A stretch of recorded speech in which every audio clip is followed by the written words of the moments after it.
Proverbs chapter 18 verse 1. Through desire a man, having separated himself, seeketh and intermeddleth with all wisdom. Alright, shalom.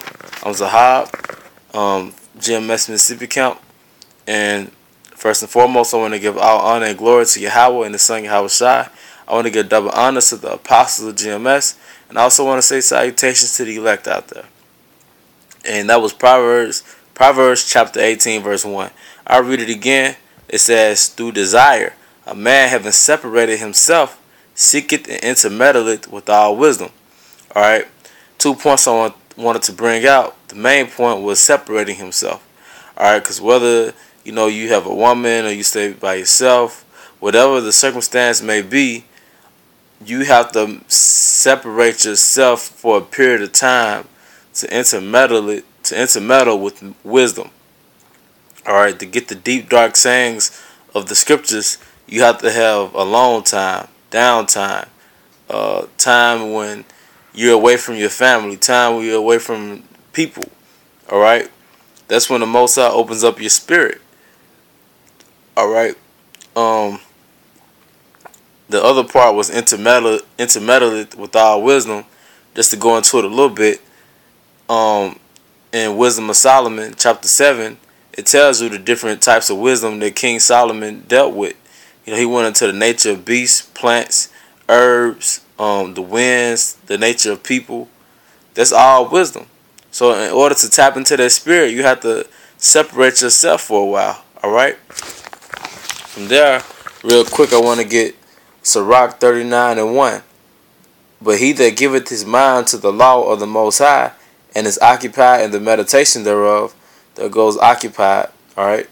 Is occupied in the meditation thereof, will seek out the wisdom of all the ancient, and be occupied in prophecies. Alright? He will keep the sayings of the renowned men, and what subtle parables are, he will be there also. These are what I was just reading was a saying of a renowned man. It has a prologue of Sirach in the beginning of the book Sirach, and that's a renowned man.